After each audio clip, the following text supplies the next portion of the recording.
हमारे channel azo official को सब्सक्राइब करें और नहीं पैगंबर अलैहिस्सलाम फरमाई वही अल्लाह रब्बुल इज्जत څه مخلوق پیدا کړی دي څه مخلوق تر ټولو ګران ترین سخت ترین مشکل ترین مخلوق چې الله پیدا کړی دی هغه مرګ دی مرګ ډیره مشکله مسله ده ډیره مشکله مسله ده پیغمبر علیه السلام فرمایي د مرګ په اخوا تر مرګ لا ګرانې خبرې د مرګ وسړی چې مري لا دي قریبان او عزیزان او بتی دي ټر دي پنکا او ارشي د ستا دغونه تقریبا د مرګ څخه معباد چې بیا بل مرحله ده د قبر ده په قبر کې ژوند دا تر مرګ لا ډیر زور غواړي دا تر مرګ لا ډیر زور غواړي او موت د دې شي د پاره یو زره تیاری نه کړي په خوا پیغمبر علیه السلام ایدرې لره ورتګ منع کړی تاسو ایدرې لره مزي بیا وخت امر وکړي چې د بعد تاسو ایدرې لره ورځي مړو لره ورځي قبرو ته تاسو ته خپل مرګ در په یادېږي اوس خو داسې حال څو عاجزانو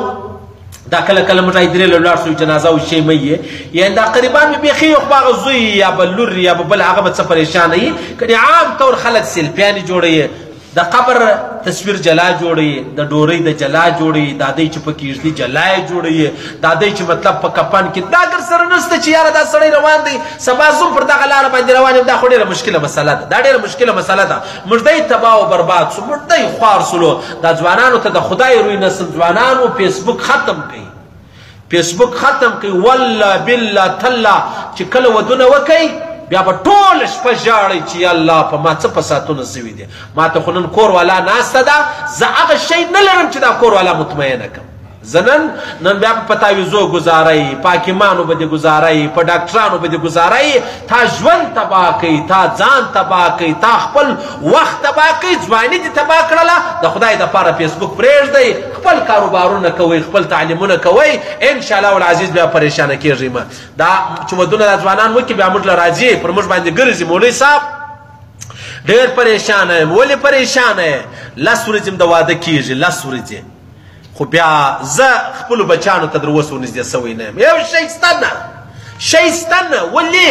ولا نو څه درته ووایم نو څه ووایې نو خو د فیسبوک ژوند دې و تر پیشلمي به ته و فیسبوک ته ناست وې تر پیشلمي به ته ناست وې فلمان به دې کتل نو نن چې ستا اصلي میدان رالی په هغه کې ته نن شرمنده یې چې نن له تا هغه د فیسبوک ژوند غواړې هغه کې ته نه یې نو چې نه یې نو بس ټیک ده ګرځه نو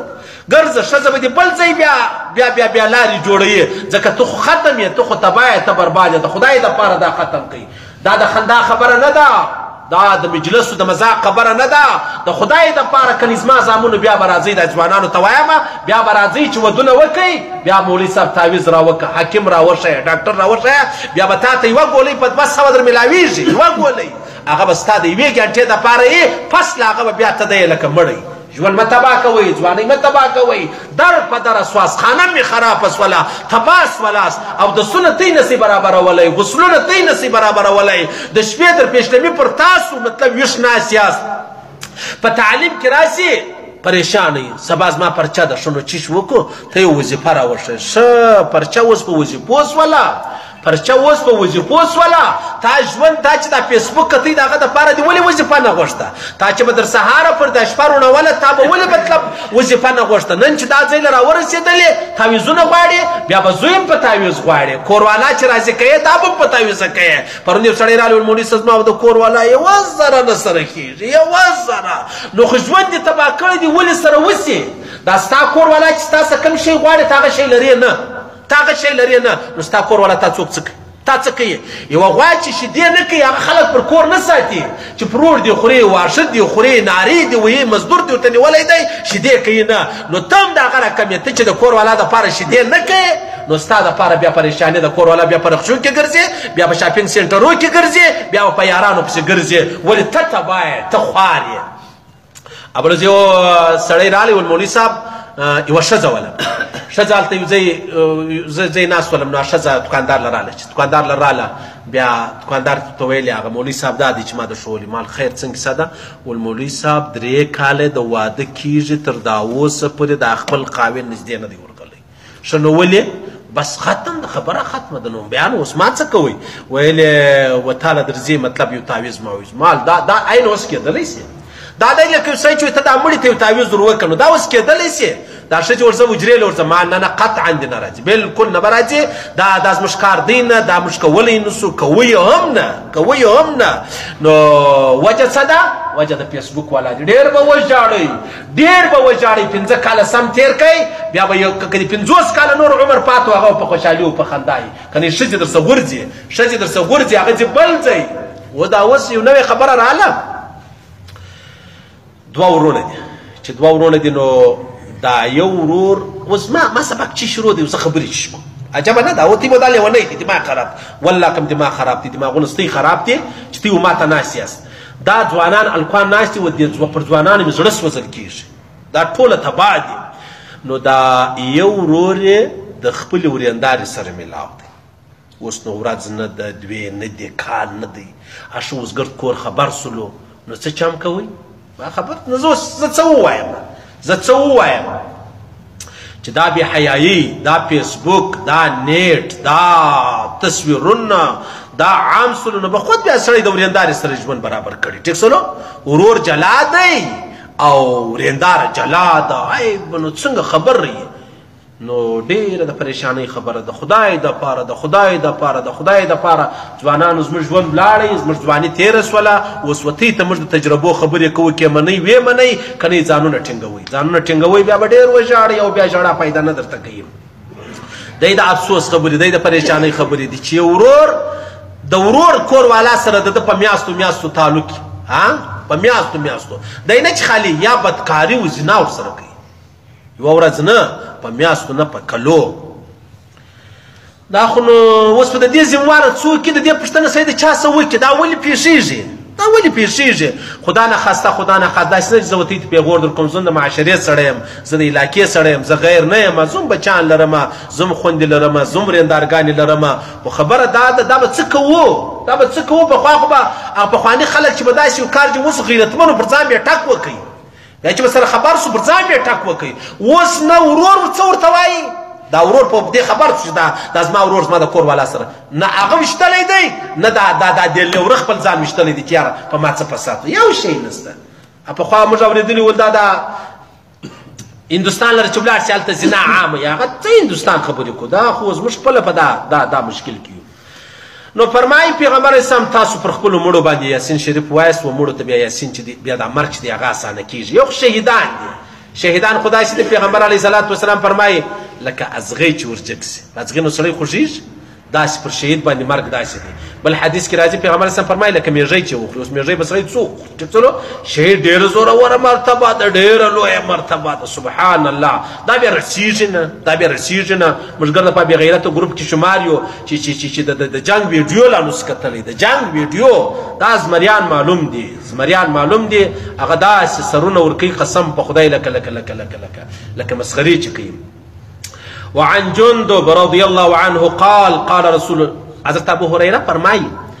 وای کما رښتیا خبرې شروع کړې وای قسم په خدای زما سر د چپې خورا کاټ کی حضرت ابو هريره وایي کما رښتیا خبرې شروع کړې زما سر به د خلک د چپې خورا کاټ کی نو کما ته رښتیا خبرې شروع کړلې بیا به سبا په کرایه باندې ازبک ملا پیدا کوي د لیبه ګرد اوس به درته خاندي ګرد شته څور ته وایي سپی به دي مینه به دي داسې به درته خاندي نو خو نیسو کولی واره نه راته خوري ګران هلته مرګ ډېر ګران کار دلته ډېرې پوښتنې غواړي پیغمبر اسلام فرمایي من قرأ یاسین فی لیلة ابتغاء وجه الله غفر له پیغمبر علیه صلات وسلام فرمایي د الله د رضا دپاره چا یاسین شریف ووایي او د الله رضا یې مقصد وغفر له الله بیا ټولې ګناهې ورمعاف کړي الله به ټولې ګناهې ورمعاف کړي یاسین شریف چې څوک ووایي یاسین شریف څونه زبردست عزیزانو دا زده کړئ خامخا یې زده کړئ دا په کار راځي کله به خدا نخواسته بابا وفات کېږي هر ځای خو د کرایې ملایان نه یې هر ځای خو د کرایې ملایان نه دي ته راسه زموږ پر مړي باندې یاسین وایه او د خدای په قرآن کې موږ ته رښتیا ووایي قسم په رب کې وایو ولې نو ته ووایه چې مولوي صاحب نو دونه خیانت دلته دا ځای نه مني یو خپل پلار دی سړی ورته ناست دی هغه مري یاسین پر وایي یو د بل پلار دی د بل پلار ستا څه فکر دی تا د خپلو بچیانو ډېر غم اخیستی که د پردۍ بچیانو د خپلو بچیانو هر سړی د خپل سر ور چې دی هغه مړ کوي زه د خپل بابا دپاره ته د خپل دپاره کوم په کرایه بیا یې خپل زری را رسېږي خدای په قرآن کې ووایي د خدای په چې ویې وایو په والله کې دې تر بخښو که تاوه ذمه دی نه یې ورځ غږ وکړي وعن ابي هريره رضي الله عنه عن النبي صلى الله عليه وسلم قال